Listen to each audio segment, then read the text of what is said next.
तो good morning friends, हमारा हिंदुस्तान का एडिटोरियल्स परीक्षा सुधार जरूरी ताकि क्या है, भारत के लिए क्या इम्पोर्टेंट है, मतलब ये इम्पोर्टेंट है या नहीं सब कुछ जानेंगे। और नीट पेपर जो लीक हो रहा है हर बार, ये सुधार होगा या नहीं होगा, सब कुछ। तो चलिए शुरू करते हैं बिना किसी देरी के। बोल रहा है क्या? बोल रहा है प्रश्न पत्र लीक के खिलाफ छात्रों का आंदोलन अपनी जगह है और उनकी संतुष्टि के बाद ही इसका समापन होगा। फिलहाल समय संयम और संवाद का है। अब इस आंदोलन का जो आकार हो गया है उसमें कई सियासी कोण बन गए हैं, तो इसके पटाक्षेप में कुछ वक्त तो लग सकता है, एकदम लगेगा। फिर क्या कह रहा है, बोला सियासत से अलग अगर देखें तो गुरुवार को जिस तरह से प्रधानमंत्री नरेंद्र मोदी ने स्वयं कड़ा रूप दिखाया है, उससे लगता है कि देश में परीक्षा पारदर्शिता के एक नए दौर का आगाज हो सकता है, जिस तरह दिखाया है। फिर क्या कह रहा है, बोले सरकार ने परीक्षा पत्र लीक के जिम्मेदार लोगों को दंडित करने के लिए त्वरित अदालतें या फास्ट ट्रैक कोर्ट स्थापित करने का निर्णय भी लिया है। वाकई युवाओं का भविष्य उज्जवल बनाने के लिए परीक्षाओं को निर्दोष बनाना होगा, एकदम। और परीक्षाओं को दोष रहित बनाने के लिए परीक्षा तंत्र को निर्दोष बनाना होगा। और फिर क्या कह रहा है, बोल और इसके लिए सबसे ज़रूरी है इस तंत्र में शामिल भ्रष्ट लोगों को सलाखों के पीछे पहुंचाया जाए। जब तक कड़ी सज़ा नहीं मिलेगी तब तक पेपर लीक को रोकना मुश्किल है। गुरुवार को उत्तराखंड में आई पेपर लीक की खबर चिंता जताती ही है। फिर क्या कर रहा है, बोल रहा है देश में पेपर लीक के खिलाफ बड़े कानून की मांग हो रही है, जबकि 2 साल पहले ही बने सार्वजनिक परीक्षा अनुचित साधनों की रोकथाम अधिनियम 2024 के तहत दोषियों को 3 से 5 वर्ष तक की कैद और 10 लाख तक का जुर्माना हो सकता है, जबकि अगर कोई गिरोह ऐसा करे तो सज़ा बढ़कर 5 से 10 वर्ष की कैद और कम से कम 1 करोड़ रुपये का जुर्माना हो जाती है।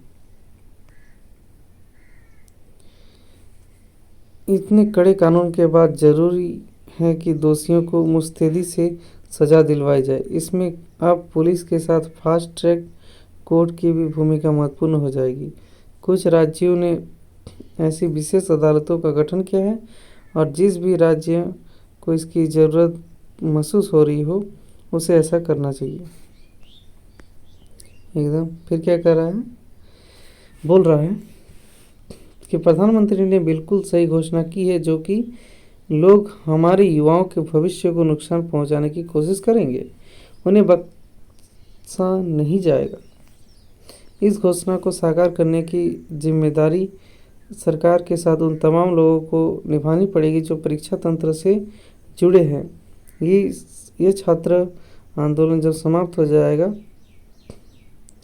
तब छात्र संगठनों को सजग रहना पड़ेगा। फिर क्या कर रहा है, बोला इधर आंदोलन के अप्रिय पहलू ध्यान खींच रहे हैं, पर परीक्षा सुधार के लिए जो कदम उठाए गए हैं उन्हें नज़रअंदाज नहीं किया जा सकता। एक बड़ा सुधार यह है कि नीट की अगली परीक्षा कंप्यूटर आधारित होगी, कागज़ कलम की भूमिका समाप्त हो जाएगी और तो पे लीक पर भी लगाम लगेगी। अभी नीट यूजी का जो सफल आयोजन हुआ है उससे भी सीखने की ज़रूरत है। परीक्षाओं में सुई बराबर सेंध की भी आशंका नहीं रहनी चाहिए। दूसरी बात, सीबीआई को अपनी जांच में तेज़ी लानी चाहिए। मिसाल के लिए साल 2024 में नीट यूजी पेपर लीक की जांच और सुनवाई को काम अभी तक पूरा नहीं हुआ है। जांच व सुनवाई को फास्ट ट्रैक पर लाने की ज़रूरत है। 2026 में पेपर लीक के दोषियों को कम से कम समय में सज़ा दिलाने में सीबीआई की भूमिका होनी चाहिए।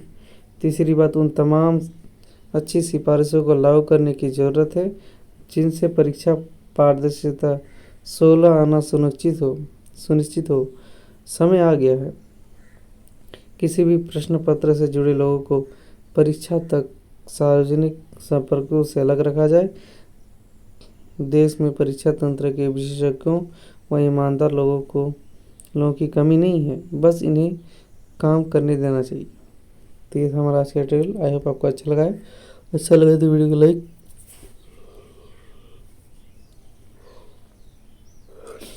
और चैनल को सब्सक्राइब कर लीजिएगा।